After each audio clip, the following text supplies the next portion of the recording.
नवीन व्हिडिओसाठी चॅनलला like, comment, share, subscribe करायला विसरू नका. नमस्कार विद्यार्थी मित्रांनो, नर्सिंग नोट्समध्ये आपले स्वागत आहे. तर आजच्या व्हिडिओमध्ये आपण प्रश्न क्रमांक 4 मधील क बघणार आहोत. चाइल्ड अब्यूज म्हणजेच बाल शोषण. तर बाल शोषण याची व्याख्या बघूयात. Definition of child abuse.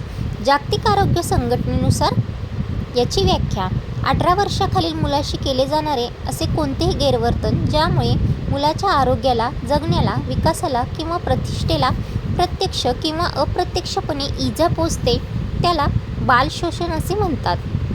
किंवा आपण अशा प्रकारेही लिहू शकतो: बाल शोषण म्हणजे पालकांकडून, काळजीवाहू व्यक्तीकडून किंवा इतर कोणत्याही व्यक्तीकडून मुलाला दिलेली शारीरिक इजा, लैंगिक अत्याचार, भावनिक छळ किंवा त्याच्या मूलभूत गरजांकडे म्हणजेच अन्न, वस्त्र, निवारा, औषधोपचार याकडे केलेले दुर्लक्ष होय.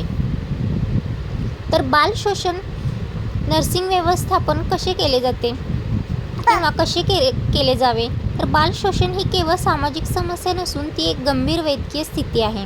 परिचारिका म्हणजेच नर्स म्हणून मुलाचे संरक्षण करणे आणि त्यांना योग्य उपचार मिळवून देणे ही आपली मुख्य जबाबदारी आहे.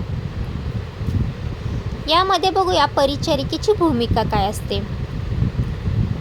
निरीक्षण म्हणजेच ऑब्झर्वेशन करणे.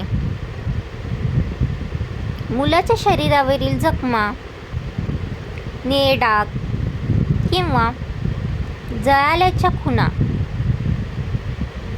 असतील तर त्याचे बारकाईने निरीक्षण करणे.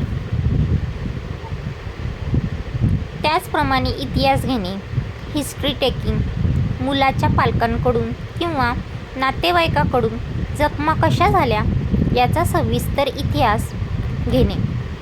जर पालकाचे सांगणे आणि जखमेचे स्वरूप यात तफावत असेल तर शंका घेण्यास वाव असतो. त्यानंतर आहे मानसिक आधार म्हणजे सायकोलॉजिकल सपोर्ट. तर अशा मुलांना सुरक्षित वाटेल असे वातावरण निर्माण करणे.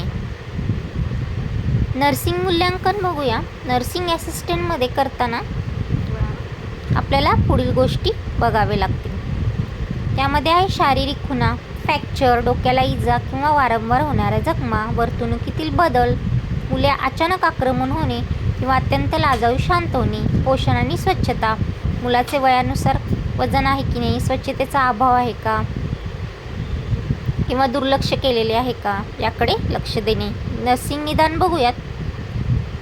शारीरिक इजेमुळे होणारा तीव्र वेदना ज्याला आपण ॲक्यूट पेन म्हणतो, सुरक्षितेचा अभाव आणि भीतीमुळे निर्माण झालेली चिंता याला अँझायटी असे म्हणतात.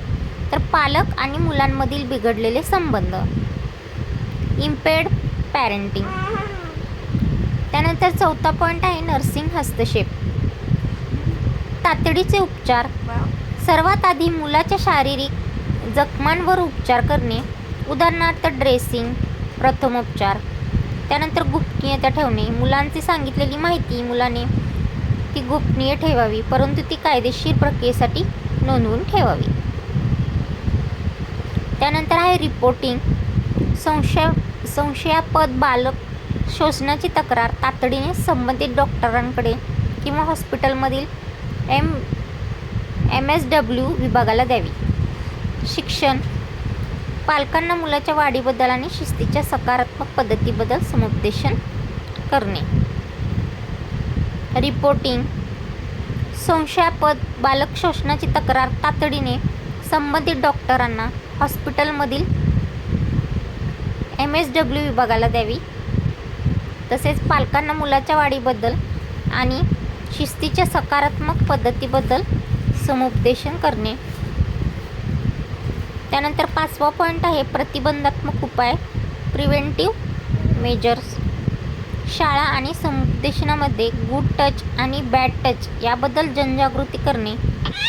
पालकांना ताणतणाव व्यवस्थापनासाठी, स्ट्रेस मॅनेजमेंटसाठी मदत करणे. POCSO कायद्याबद्दल प्राथमिक माहिती असणे.